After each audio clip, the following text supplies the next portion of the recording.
Hold on to your butts. Da-da-da. Boop. Welcome to episode 69 of the Civil War Breakfast Club. Because it takes two of us to make this podcast happen, I am joined as always by the guy who has put up with my Tuesday moods for 68 episodes. Let's see if he makes it through another one. How are you, Darren? And here we are at episode 69, which is the one episode that we always knew what the topic would be, which is sex and the Civil War. How are you? Wow. Well, wow. That was quite the intro right How there. was that, huh? That was pretty solid. Well done. Well done. So we are back. We have talking about sex and the Civil War. We'll talk that in just a little bit. We've got some fun stories to talk about. It's always a fun topic in that whole thing. So how are you? How's everything going on a mood today? How's the mood today? I'm good. It's not Tuesday, so I'm not in a bad mood. And we just actually wrapped up our book club discussion with Kent Masterson Brown, author of Retreat from Gettysburg, and George Meade at Gettysburg. So that was really, really awesome to have done that. Mm-hmm. Thanks to everybody who joined us for that. But this episode will drop. It's going to be our first episode of 2022. Wow, time flies. Time flies when you're having... Anyway, so what's going on? It does. Well, wait, as the host, let me ask you. Let me be a lady and ask you, what are you drinking? Oh. My man. Well, I'm drinking, because we're talking sex and the Civil War, I'm drinking a drink called Liquid Hugs. Ooh. And that's what it's called right there. And I'm drinking out of my Civil War Breakfast Club company mug because, well, that's what I got. Nice. I don't have any scantily clad nudie lady gloves. Mug. So that's what I got. So that's the best I can do. Well, I am drinking by Great Lakes Brewery out of Toronto, Ontario, Thrust. No coincidence to our episode that we're recording tonight, but anyway, maybe a little bit. But I am also drinking it out of our Civil War Breakfast Club company mug as well.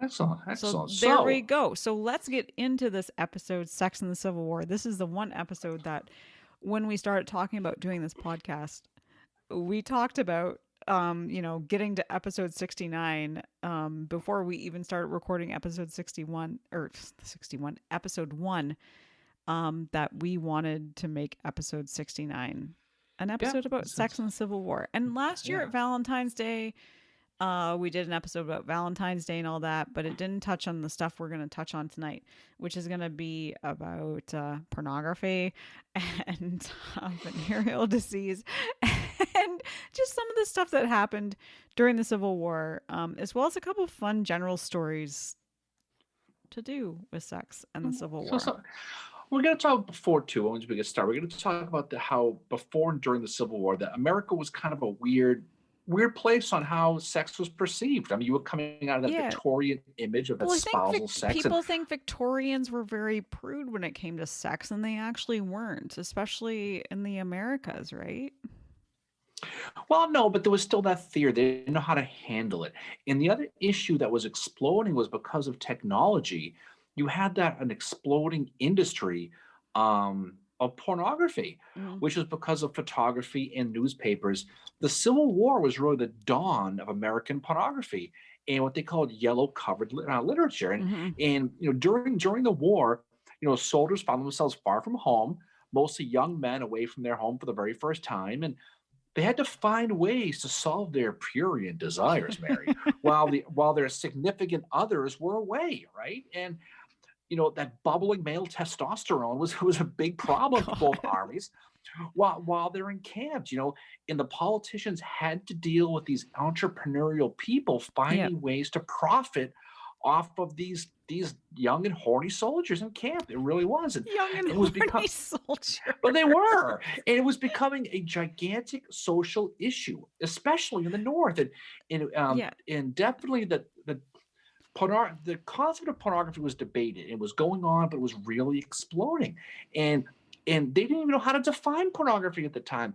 And the common definition was, I'll know it when I see it, which people still use today. And to deal with this, the government passed laws, and the soldiers, eventually found themselves in trouble with the U.S. Army as they tried in vain to keep these soldiers, their bayonets and their blue trousers, for lack of a better phrase. That's what they were trying to do. And the biggest pain in the ass for the Army was the fact that the U.S. mail was delivering large amounts of porn to these troops, and there was nothing they could really do to stop it. No. And despite the fact that the government tried fining people $500 if you were caught sending porn through the mail, um, to make it worse, men would show up with these camps armed with obscene materials, books and pamphlets and pictures and drawings, and sold it to the men directly. And what I like to call smutlers, Mary. Smuttlers. It's a phrase I invented right there. And I imagine, the internet in camp must be really slow. The buffering must have drove the soldiers crazy after a while. So They can't these get on that smugglers, Reb tube. oh, I had trouble with that. But these smugglers, as we call them, really benefited, and the government hated it. And the other thing too is, we mentioned how these young soldiers in camp, how they were. Not every soldier was like this. I mean, Mm-mm. if you're a religious type, kind of like, dare I Howard. say, an O.O. Howard type, Oh, yes, right. Yeah, exactly. There right? was some that were very, very offended by this porn coming into the Yeah. camps. I would imagine my favorite general We'll probably talk. was We're going too. to talk about, yeah. No, we're going to talk about people like that in more detail in a little while. But they're in camp and they're being inundated with this stuff that's dropping into their camp. And one Union soldier, he said that soldiers are reading flimsy publications, obscene books that are turning their minds into dingy clusters filled with cobwebs and death damps of groveling desires. To me, that sounds like he could be writing for porn. Whoever wrote that complaint, by the way, just saying. Okay, he missed his calling. There we go. You know Okay, what? You know what? The one that you least expect it is the one that's getting it. So yeah, I no think that was kidding. that guy, right? Yeah. It probably was, but soldiers did their best initially to hide this stuff. They put it in their boots, they put their pictures in their hats. But as soon as the war went on, it seemed to be everywhere. So it just didn't bother them anymore. They said the hell with it. And Marcena Patrick, we talked about him at Hmm. some point. He's a Yeah. Union general from Ohio who saw action at South Mountain and Antietam, among other places. He wrote, "I seized the vilest of obscene books, which I made a great haul." So imagine you're a officer and you're in camp, and you see all these carts we're going to talk about in these stories, and as the war went on, this obscene material was everywhere, and it became Yeah. a real big deal. It got so bad that Colonel Lafayette Baker, remember him? He's the guy who chased down Booth and Harold Hmm. in Virginia after the assassination, right? He was basically made a Union vice cop in Washington, D.C., where most of these soldiers were camped at the time. This guy, Baker, he would break up brothels that soldiers visited. He chased down and captured pornography and books that at the end, he'd seized over $20,000 worth of porn, which is about $500,000 in today's money. That is quite the nudie magazine day. Half a Wow. million And where bucks in did porn. that all disappear to? Well, I'll tell you where it all disappeared to. What the funny part about it is, where it all got sent. It got sent to Congress and then to the White House to the desk of Abraham Lincoln. Okay. Now, here's the Whoa. thing. Now, it was all being reviewed, whatever the hell that means, right? Yeah. But what Reviewed. they did is they would take the porn, put it into one big pile on the White House grounds, and burn it. Is Oh what they yes, did, I was reading about right? that. How like and two, they would do that when it got intercepted at the camps as well, because the soldiers' mail was checked at the camps, and one soldier remarked that holy shit, that like there was piles of burning porn. The one thing I was gonna say though is, did any of it wind up with Edwin Stanton? Because a lot of shit winds up with Edwin Stanton that we don't know where I, it I, went. I, I'd imagine his top drawer was filled, but according to Baker, the president enjoyed the sight of the burning, and he was invited to these big burnings, and he reportedly accepted the invitation to these events. So Ooh. there's the old rail splitter, watching the old, watching, The Debbie porn. Does Danville burning on the front Debbie yard, does you know. Danville. So, Debbie but does back Donaldson. exactly, and Henry, you know. But Two but time. back, gosh, we're not going to get through this. This is crazy. But back then, porn, took all kinds of interest, like it does today. Well, yeah, Now, what's because it's a interesting? kind of like you have to hide, right, from it. It's a shame considered to be, especially in that time, right? Like you think about the Victorian era, we all view, I think today, in the 21st century, the Victorians as being like really prudes and all that. And honest to God, they weren't. Like, I mean, you look at some of these these soldiers and officers, how many kids they had. They're not like, I mean, Oliver Otis Howard, I mean, the Christian general, he had how many children? He had a Like, lot. he had You know, quite a few, like I think 7 or 8. So even he the had. Christian We talk general about it. is enjoying John. himself. We talk about John Bell Hood. I think had 10 kids. I think 10 or 11. We Yeah, talked about. yes, he enjoyed So himself too. so. But what's interesting too is like the anti-slavery proponents would actually make and send these pornographic images of stories of these female slaves being taken advantage of by their white masters in these horrible ways. Baker called these slave owners human vampires, is what he called them, right?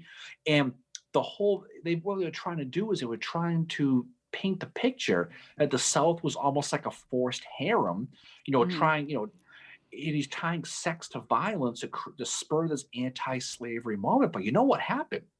It blew up in their face because you know what? People in the North like that. Yeah, they They started like the enjoying they like that, which is they, like, they like oh they like God. the idea of master on slave interracial sex that turned people on in the North because it was so different. Ugh. And I'm just saying that, but that so it blew up in their faces.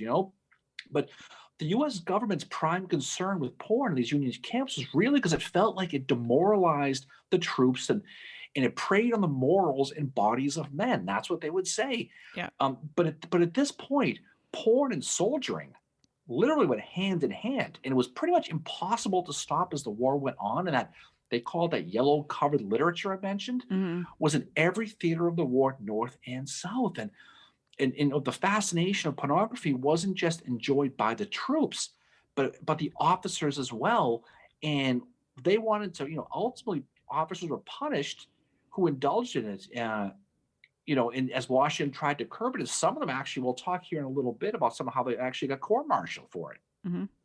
Yeah, they would get court-martialed for it, and that's what leads us into some of these different laws that had to be enacted and all that. And like Nashville was one of the first places where they really had to cut down on the prostitution that was happening because of the venereal disease that was spreading there.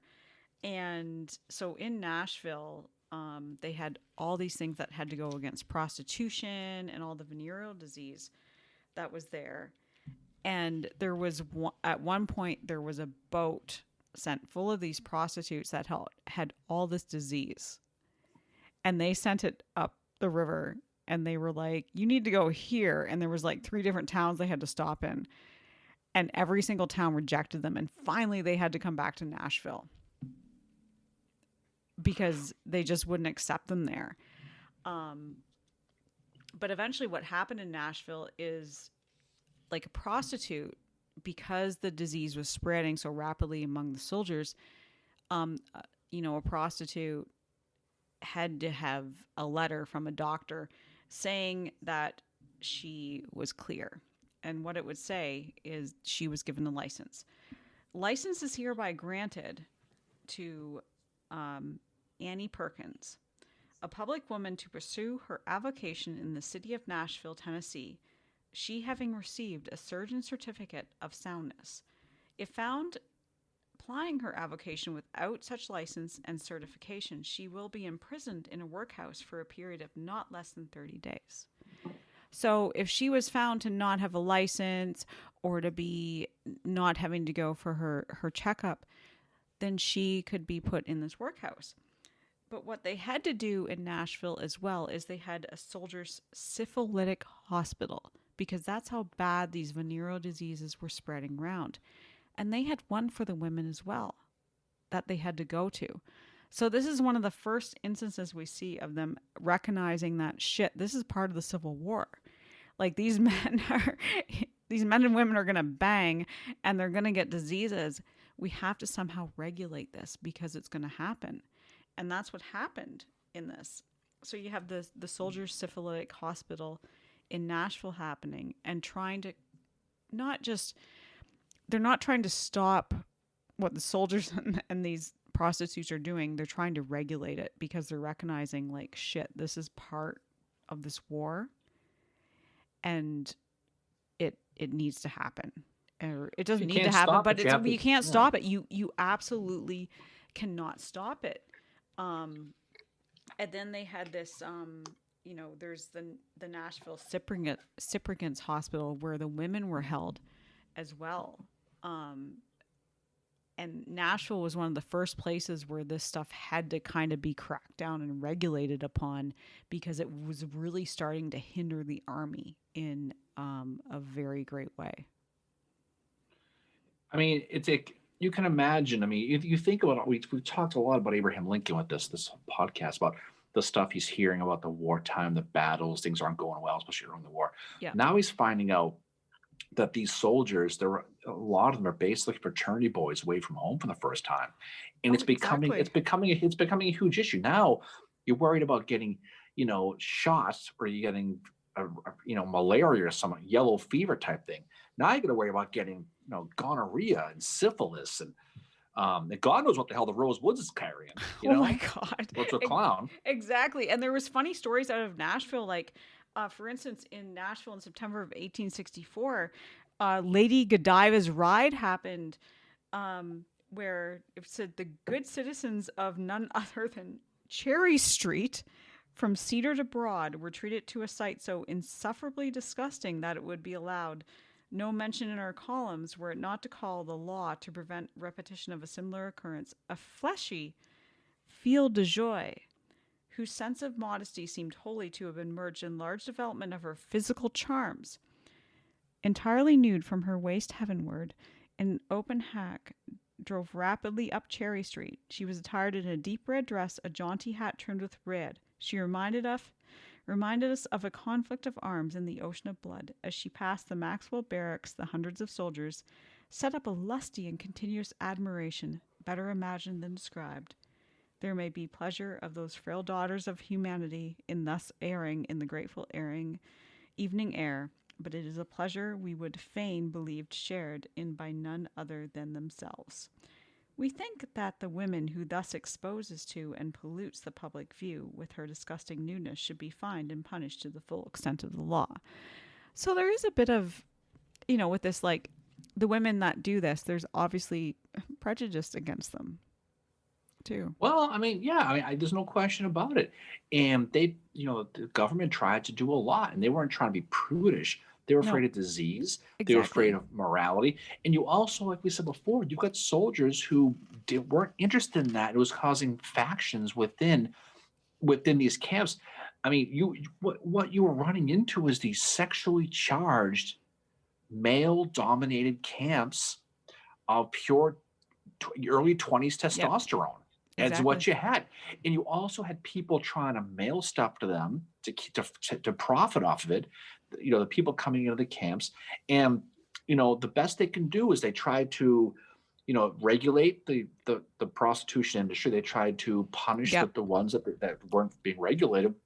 But the thing they really wanted to do too was they realized that these problems were not just specific to just the privates and the foot soldiers. Okay, it was the officers. I mean, don't Exactly. forget. I mean, they're men too. And Colonel Ebenezer Pierce of the 29th Massachusetts Mary, he was a suburban Yep. Boston blue blood from my neck of the woods here, from a wealthy Massachusetts family who found himself court-martialed in April of 1862 for conduct unbecoming of a gentleman. Okay, now listen to what this fun lover did, by the way. Okay, Pierce allegedly was very fond of the ladies, and on one occasion, he would sneak out of camp in disguise and went looking for love in all the wrong places. Okay, that's what he Ooh. would do. I can think of But the one other, other general that did that.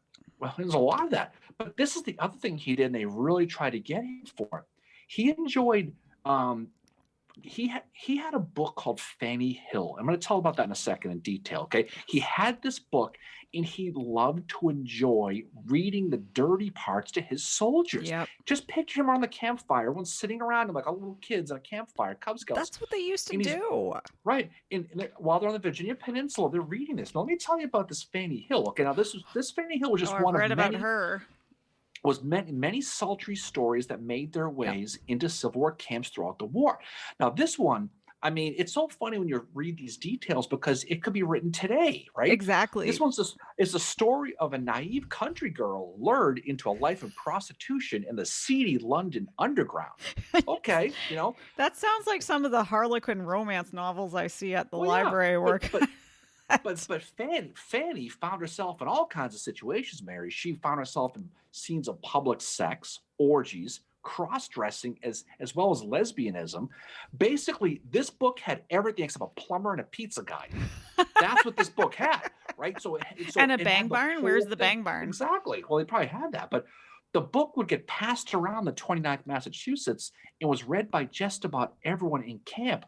But Pierce allegedly loved reading it to them, and he'd pull them all together and read all the dirty parts. Now, it was funny, but I'm not sure what Pierce was thinking, but I think he came from a rich family.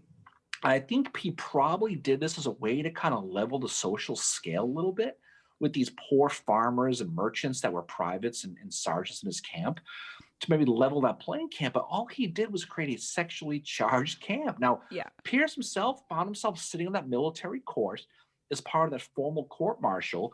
And he felt he was being falsely blamed. He said that he was a victim of an unrighteous effort to disgrace his character.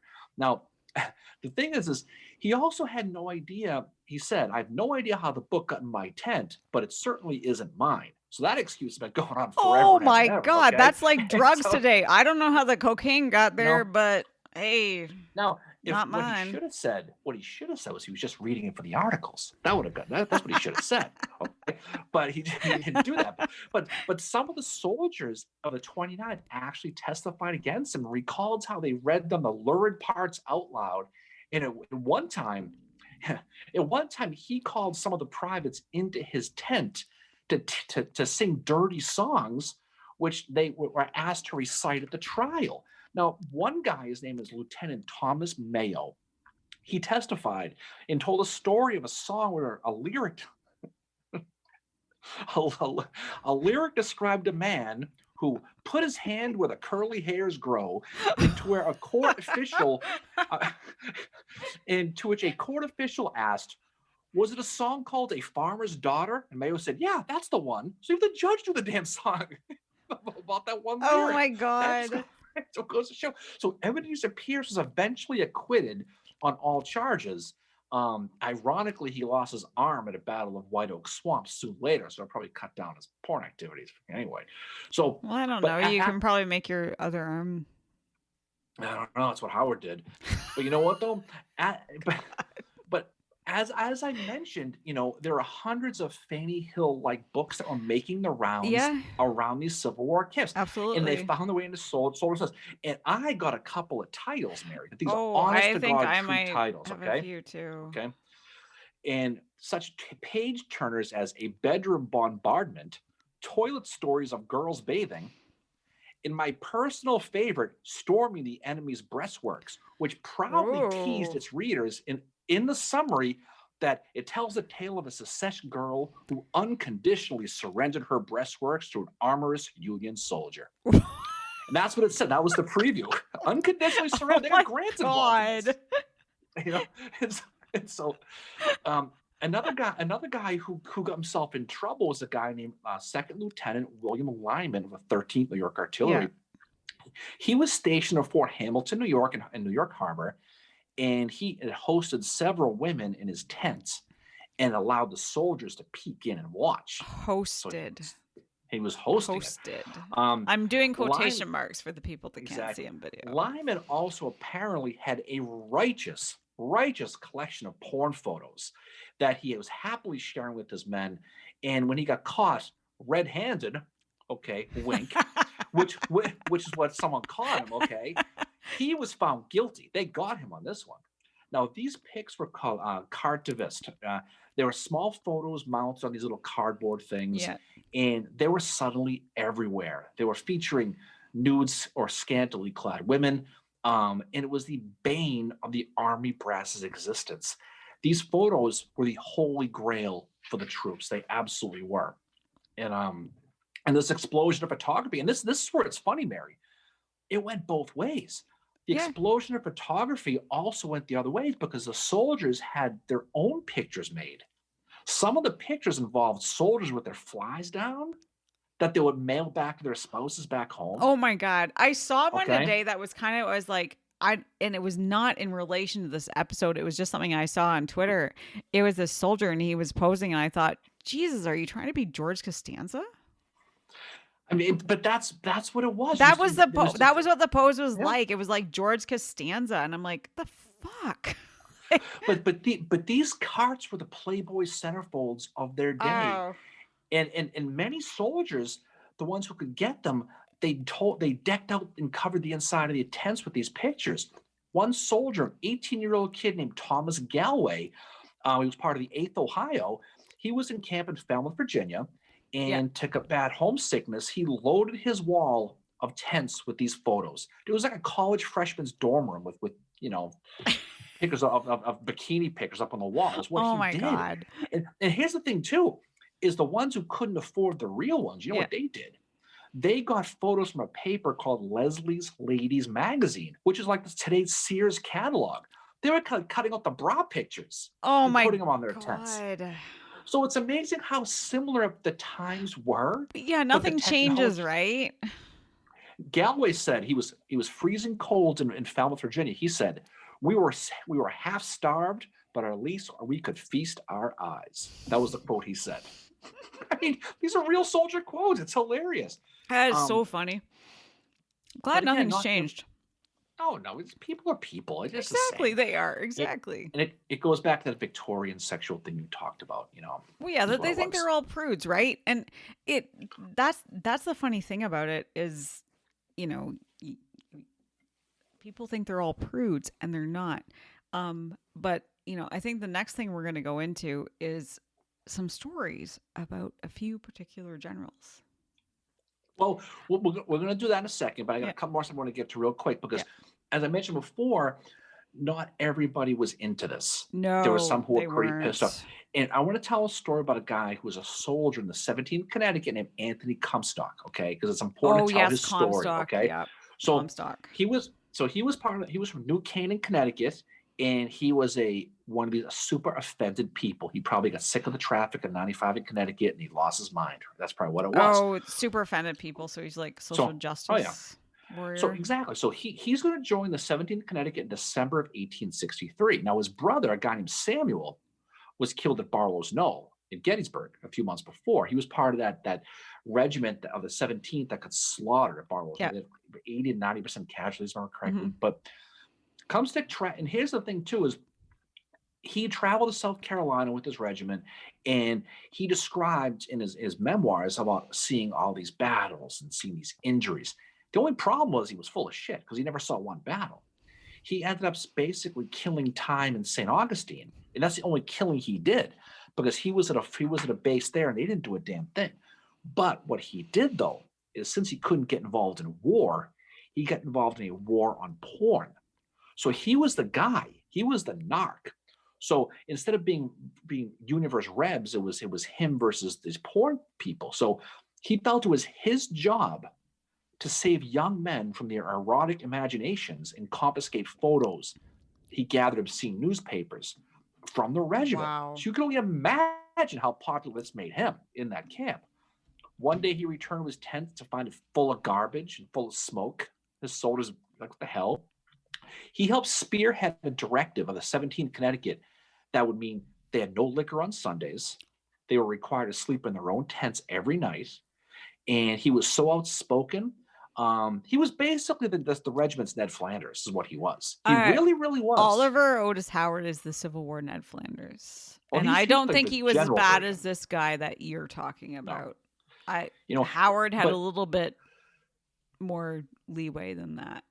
but his story though, because there were a lot of people in the North who were mortified by this pornography thing. I mean, they just were. Pornography? Exactly. So he became kind of a quasi hero to a lot of these people. So Right.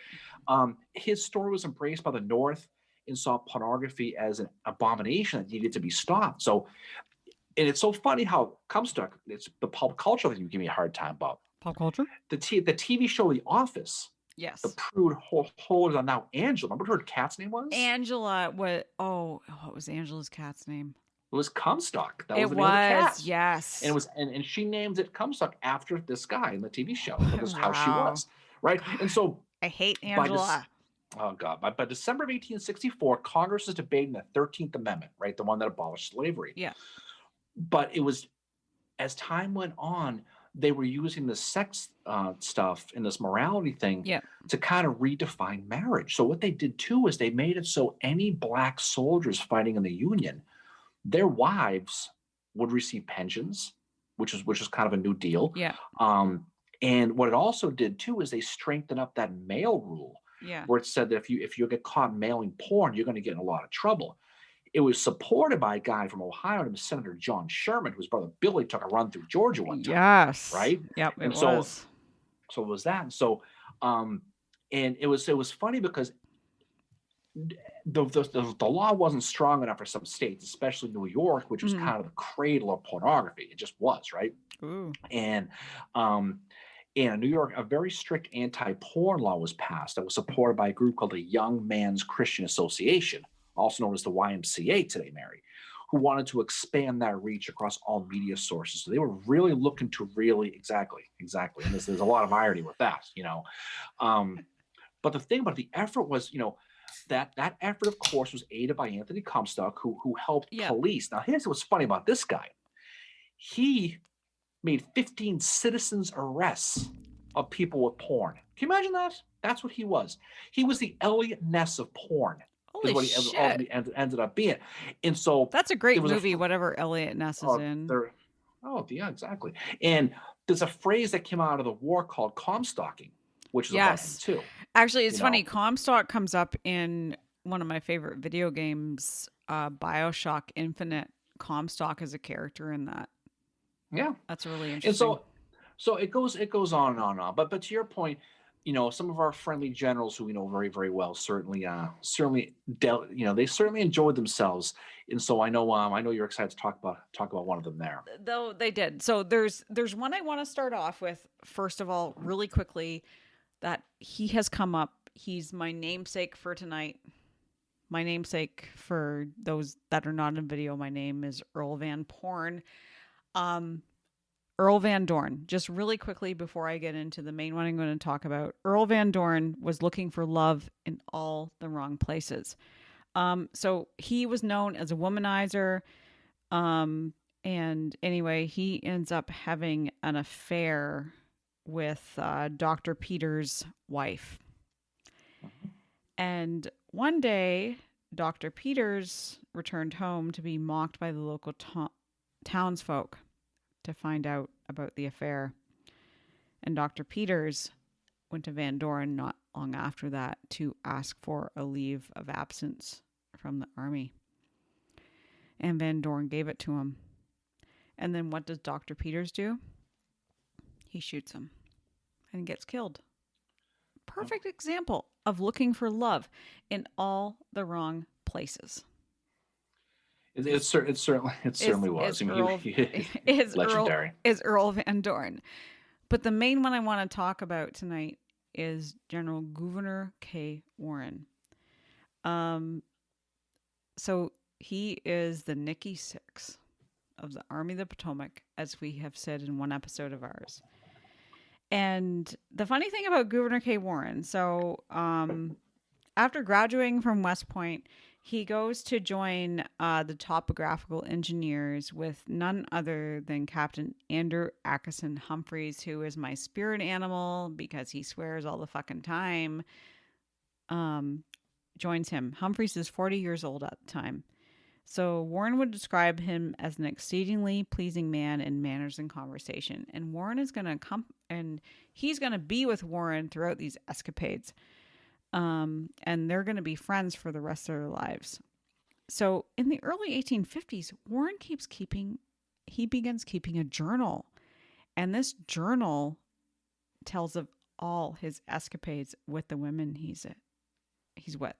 So New Year's Eve, 1850, 1851, he's going to spend it drinking wine with many of his new acquaintances and spending the evening with several of the young ladies whose names turn up frequently thereafter in his journal, which is to one of his biographers.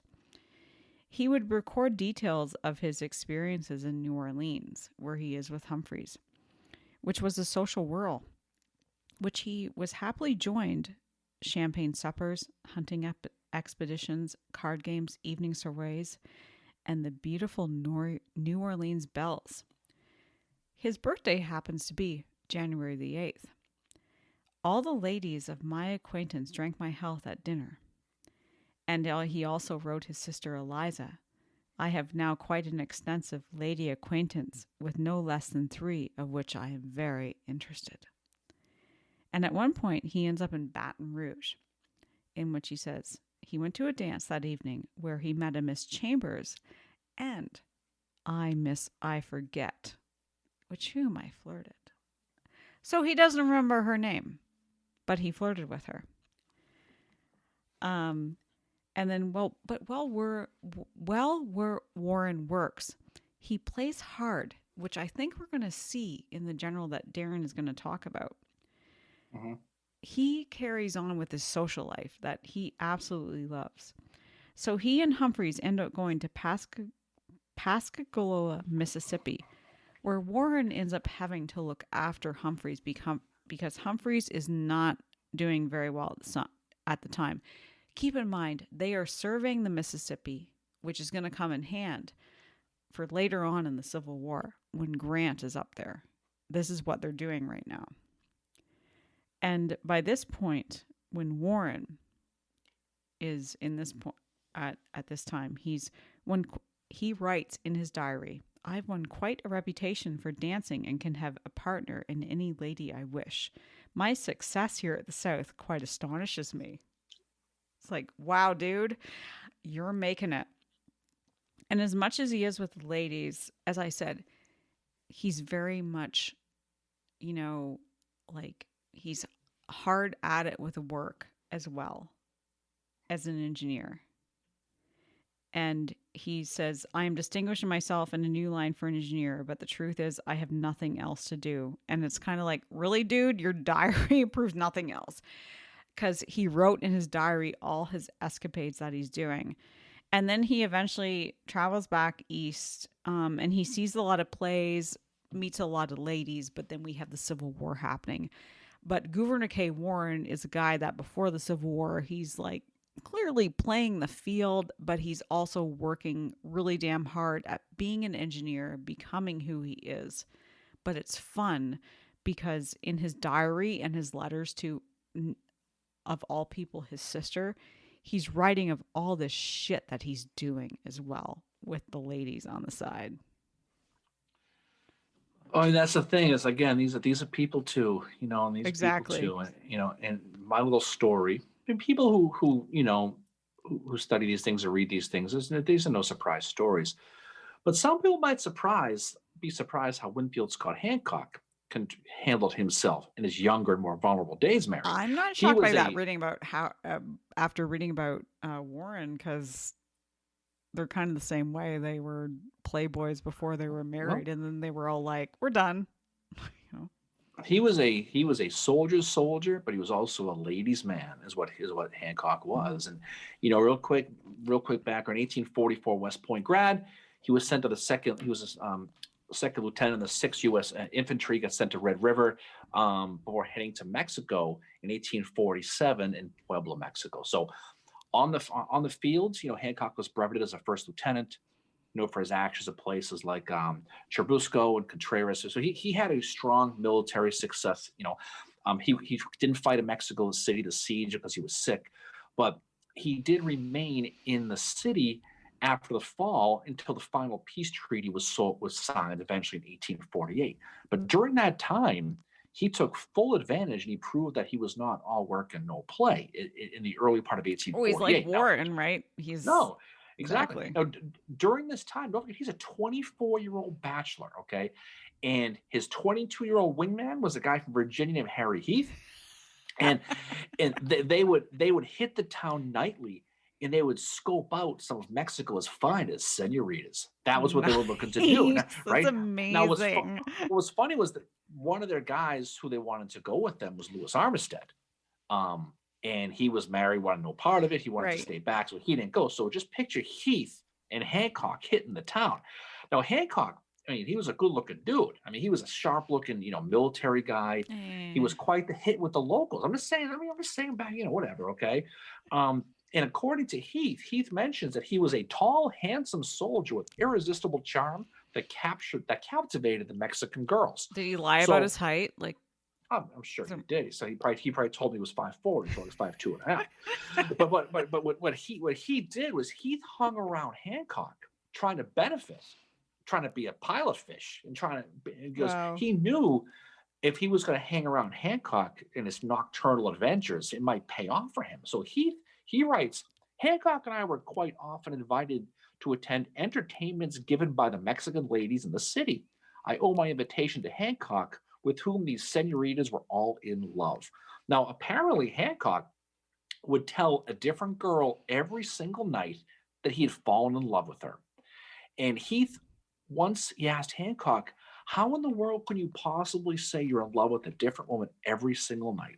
And Hancock responded, we are at war with Mexico and peace has not yet been made. And as you know, all is fair in love and war. That was Wow. a quote Hancock said. So he was a honest to God. I mean, he You was an know who would absolute. agree with him is William Tecumseh Sherman, because William Sherman, when he was out in California, he had a lady in California that he was kind of doing the same thing with. So yeah, he would agree with Hancock on that. But sadly, the peace treaty does get signed late in 1848, and Hancock is going to get sent to St. Louis. He's going to camp at that Jefferson Barracks with the rest of his Sixth Infantry. Now, in St. Louis, that Sixth Infantry and Hancock, all of them were conquering heroes, and they were all invited to all these big time parties. And in one event, Hancock is serenaded by a young teen socialite who opened up her window and threw down her white glove, and he held on when he caught it.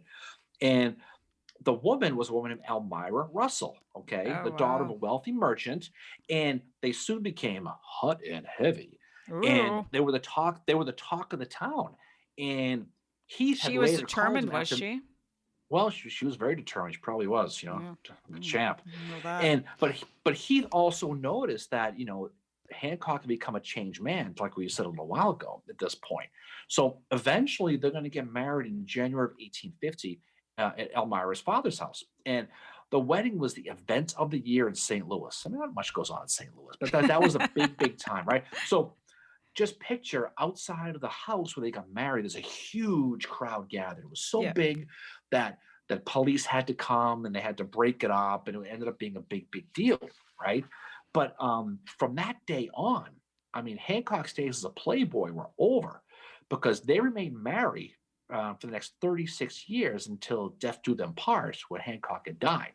And she would go on to live down the road, and Hancock is, they're not buried together, which is kind of strange to me.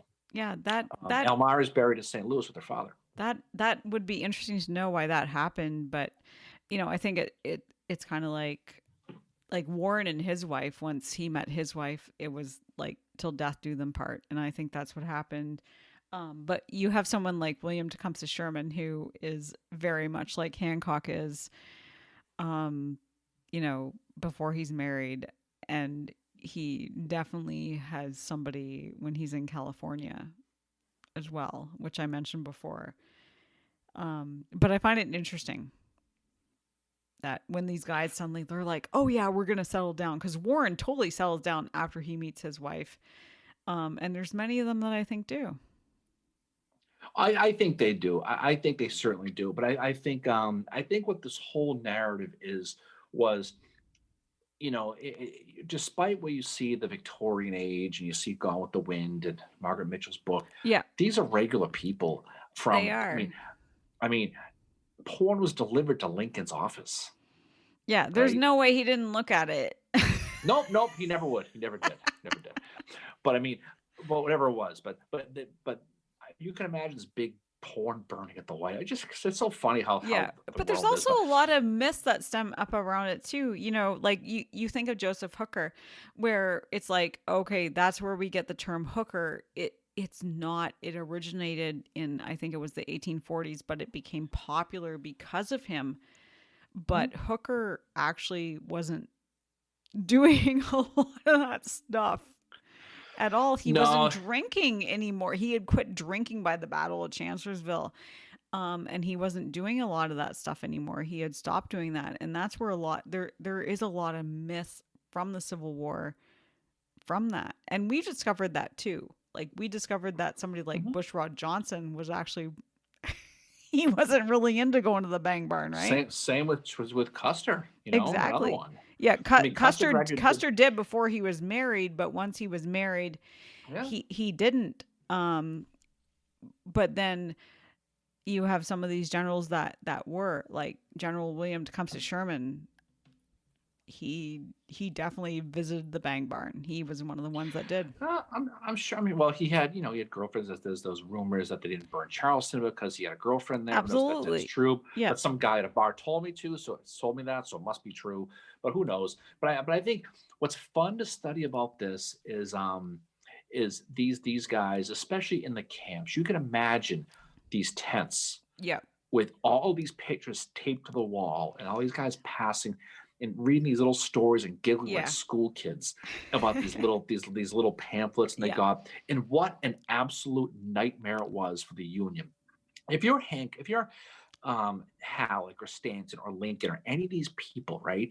And you're fighting this war, and now you're getting reports that these guys are all into porn and that the officers are getting Pornography. into it too. Yeah, I mean, it just like you got it. It's like it just goes on, but it affected the South too. It wasn't just the North, Oh, exactly. but I Yeah, mean, no, it was in the South as well.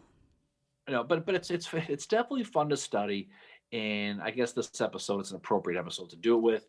But I think it's fun to study, and there's some great books that you can read about this and learn about it because it's an interesting subject, an interesting taboo and topic. But again, it goes back to the fact that these are people, they're regular people. Hmm. Every one of them had their own stories, and these are for the most cases these were young men away from home, like I said, missing their girlfriends, missing their wives, or just missing nobody, and they just were, It's their needed first. some find something to It's do. I their mean, if they're an 18-year-old guy and it's their first time away from home, they're gonna be like, "Whoa, what's happening?" But another general to mention too is Dan Sickles. mhm. Like he was pretty, before the Civil War, after the Civil War. He's another one to study if you're interested in this topic. And Mhm. I'll leave it at that. Just study him. He's certainly one. He's certainly one. But I'll tell you. But it's a good to know. It's good. It makes sense now. You know why the soldier's most popular request from the sutler was socks. It all makes sense now if you Oh think my about it. God. But it's fun. It's fun to think about all this It stuff. In any is. case, this was definitely we've been talking about a lot of serious stuff lately, Rufus Dawes and battles. So it's fun to lighten up a little bit, have some fun. So It heading is. into the new year, so 2021 is finally coming to an end. And so hopefully we can end this on a positive note I as think we we head into can. 2022. So what's next for us? What's coming down the pipe? So next is we are going to be talking Arkansas Post. We're going to be going back to Vicksburg to talk Arkansas Post. We're going to be doing that.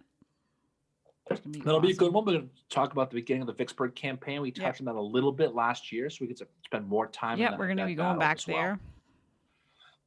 And then we got some more fun stuff coming down the pike Exactly. to be determined when you tell me what we're doing, Yep. and then we will do it. So that's that. January, So just to let our listeners know, January 26th, we are going to be having our Zoom meeting with Tom McMillan about his book about Armistead and Hancock at Gettysburg mhm.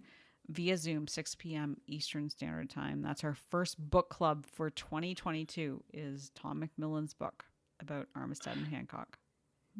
Yep, and you can read about those Hancock stories I mentioned in that book that he Yes. talks in detail about Armistead and Hancock's early days, Yep. which were fun and action packed. So, any final words from you, Fincheru, as we head off into the great blue yonder Well, again? since this is our first episode of 2022 that we'll be dropping, I want to thank you, Darren, for being the most awesome co host ever and amazing human being. You're Well, amazing. right back at you. So thank Just you. it And takes two to tango. So, well, yeah. And also to our listeners, to all of you for our support as we go into 2022. We seriously appreciate you. So thank you. no, no, we have a fun episode. We make light of a lot of stuff. But we do appreciate everything. I mean, it means a lot to us that people listen to this.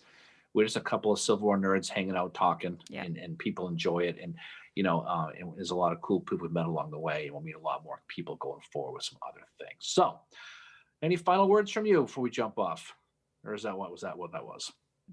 You just asked me to do that, and I did it. Right, I guess we're good. I guess we're good. I got Oh nothing else my to say. God, I'm a I'm man of glad I'm few not the words. only one that might be drunk. Kidding. No, unless it's on Sudafed. And anyway, I'll give you a man, it's a good pass. time. Okay. All right. Anyway, we will talk to you all soon. Hopefully you listen to this. You've had a safe new year. And 2022 will be better than It will 2021. be. I promise. Stick with it. Stick with the program, and everything will be all right, as they said. So, peace out, everybody. Have a great weekend, and we look forward to talking to you on the other side. See y'all later. Bye. Do do do do do do do do do do.